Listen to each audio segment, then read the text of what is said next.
Assalamualaikum. Waalaikumsalam.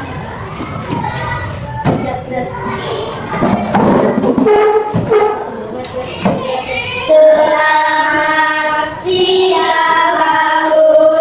Selamat siang anak-anak, silakan duduk kembali.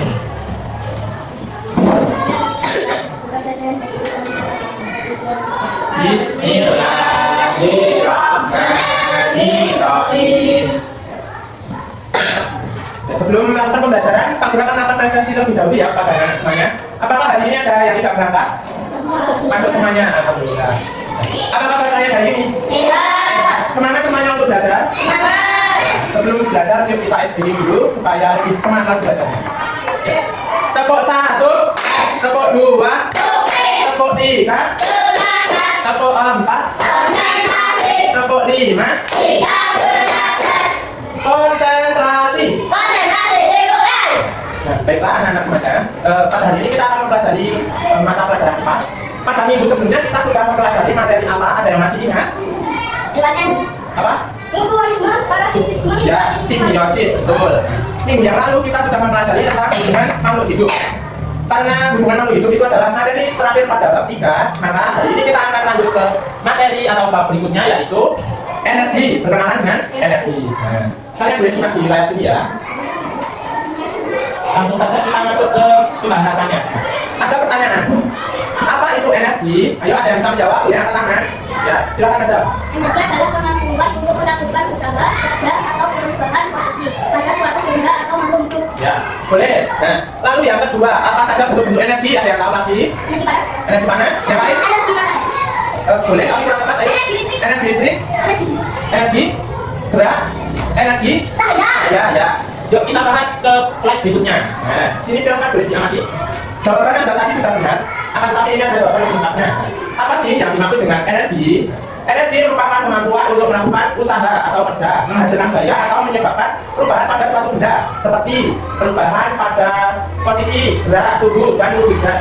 Energi tidak dapat diciptakan atau dimusnahkan, tetapi hanya dapat berubah bentuk dari satu jenis ke jenis lainnya.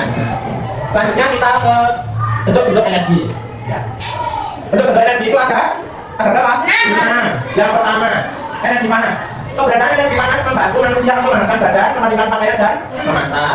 Yang kedua, energi cahaya. Energi cahaya merupakan energi yang dipancarkan oleh energi atau sumber cahaya. Energi cahaya membantu menerangi tempat yang gelap. Lanjut. Nah, yang ketiga, energi listrik. Energi listrik sangat berperan penting dalam kehidupan sehari-hari. Energi listrik berguna untuk menyalakan berbagai macam alat elektronik seperti lampu, TV, dan kulkas. Nah, adakah di sini anak-anak yang tadi pagi sebelum ke sekolah menggunakan energi listrik? Ada. Untuk apa? Untuk HP. HP. Terus? Untuk menerangi. Ya, menyalakan lampu. Aku malah kalau mau tidur pakai kipas. Nah, menyalakan kipas. Yuk kita lanjut yang nomor 4, energi gerak. Energi gerak merupakan energi yang dimiliki oleh benda yang bergerak. Energi gerak juga bisa disebut sebagai energi kinetik. Beberapa hal yang dapat bergerak seperti apa saja? Kincir angin, Kincir angin, dan kipas angin. Ya, lanjut nomor berikutnya. Nah, yang selanjutnya ada energi kimia. Energi kimia biasa kita jumpai pada bahan makanan dan bahan bakar. Contoh energi kimia adalah makanan yang kita konsumsi sehari-hari. Lalu bahan bakar seperti bensin, solar, dan kayu bakar. Lanjut nomor 6, energi bunyi. Energi bunyi merupakan energi yang dikeluarkan oleh benda yang menghasilkan bunyi. Beberapa contoh benda menghasilkan bunyi seperti apa saja ini? Gitar, seruling. Nah, dari ke-6 energi ini, manakah yang sering kalian gunakan dalam kehidupan sehari-hari? Listrik, jelas. Terus? Kimia. Terus? Gerak, bunyi, panas, cahaya. Enggak? Ya. Nah, itu tadi adalah 6 bentuk-bentuk energi. Nah, pada kesempatan kali ini, mari kita diskusikan dari masing-masing tadi. Kita sudah bagi kelompok menjadi 3. Yang pertama adalah mengenai energi kimia. Kelompok kedua mengenai energi gerak. Yang kelompok 3 energi panas. Nah, silakan soalnya dibaca dicermati. Lalu kalian jawab. Pak Guru beri waktu 2 menit. Ya. Silakan dibaca dan dikerjakan di sebaliknya.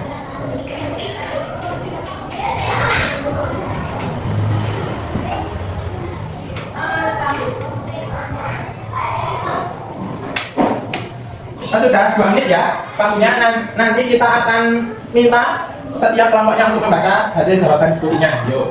Kita mulai dari kelompok 3 terlebih dahulu. Yuk, Ifki dan Devan. Silakan soalnya dibaca terlebih dahulu. Sebutkan 3 benda di rumahmu yang menghasilkan panas. Lalu apa kegunaannya? Ya. Rice cooker, memasak nasi, setrika, menghaluskan pakaian, oven, memanggang roti. Ya. Betul tidak anak-anak jawabannya? Betul. Oh, beri tepuk tangan untuk kelompok 3. Ya. Soalnya tadi adalah sebutkan 3 alat yang menghasilkan panas. Ya. Ada rice cooker untuk masak nasi, setrika untuk menghaluskan baju, dan oven untuk memanggang roti. Yuk lanjut ke kelompok 1. Silakan baca soalnya terlebih dahulu. Mengapa kita perlu makan sebelum aktivitas? Energi apa yang tersimpan dalam makanan? Supaya kita kuat dan berenergi. Energi yang tersimpan dalam makanan adalah energi kimia. Ya, betul tidak jawabannya kelompok 1 anak-anak? Benar. Oh, beri tepuk tangan. Ya, jadi soalnya tadi adalah mengapa manusia atau kita perlu makanan? Jawabannya adalah supaya kita berenergi. Terus energi apa yang terdapat dalam makanan? Energi kimia. Betul. Yuk lanjut ke kelompok 2, silakan dibaca soalnya terlebih dahulu.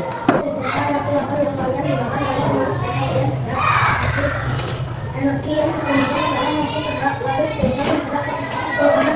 Ya, energi apa yang kalian gunakan ketika bersepeda? Energi bergerak. Betul. Terus kemana arah sepeda bergerak? Maju. Nah, ada yang mau tanya sebelum kita lanjut ke kesimpulan materi hari ini? Ada yang mau tanya? Sudah paham semuanya? Ya. Kalau sudah paham, kita lanjut. Sebelumnya terima kasih untuk semuanya, beri tepuk tangan untuk kita semua. Nah, kita masuk ke rangkuman materi hari ini. Energi adalah kemampuan untuk melakukan usaha, kerja, atau perubahan seperti posisi, gerak, dan wujud pada suatu benda atau makhluk hidup. Nah, untuk bentuk energi tadi ada berapa? Nah, yuk kita ulangi sebutkan apa saja energi. Energi cahaya, energi Terus? panas, Bunyi? Enggak, bunyi? kimia. Ya, kimia. Ada 6, silakan boleh diingat-ingat ya. Lalu kita lanjut ke kesimpulan. Ada yang mau membacakan? Yuk, Rafa, silakan. Energi adalah kemampuan untuk melakukan usaha yang tidak dapat diciptakan atau dimusnahkan, namun ada dapat berubah bentuk. Bentuk energi utama meliputi energi kinetik atau gerak bentuk. Terus ini potensial. Potensial atau posisi mekanik, kimia, listrik, panas, cahaya, dan motif. Berubah bentuk energi ini menjadi dasar adanya berbagai aktivitas dan berfungsinya teknologi yang kita gunakan sehari-hari. Ya, jadi adanya energi ini adalah berfungsi untuk membantu segala aktivitas kita sehari-hari seperti menggunakan teknologi dan aktivitas kita lainnya. Ada yang belum paham lagi? Ada yang bertanya? Sebelum kita akhiri? Tidak? Ya. Yang terakhir? Selesai. Terima kasih. Sebelum kita akhiri pelajaran kita pada siang hari ini, mari kita bahas bikin lagi. Dikasih jempol, dikasih jempol. G-double-O-D-J-O-B, good job asik, good job asik. Ya, terima kasih semuanya untuk partisipasi kalian dalam kegiatan belajar hari ini. Mari kita tutup pembelajaran hari ini dengan membaca hamdalah bersama-sama. Alhamdulillahirabbil alamin. Banyak hilaf, kekurangan dan kesalahan dari Pak Guru, mohon maaf yang sebesar-besarnya. Wassalamualaikum warahmatullahi wabarakatuh. Waalaikumsalam warahmatullahi wabarakatuh. Sampai jumpa pada pelajaran berikutnya.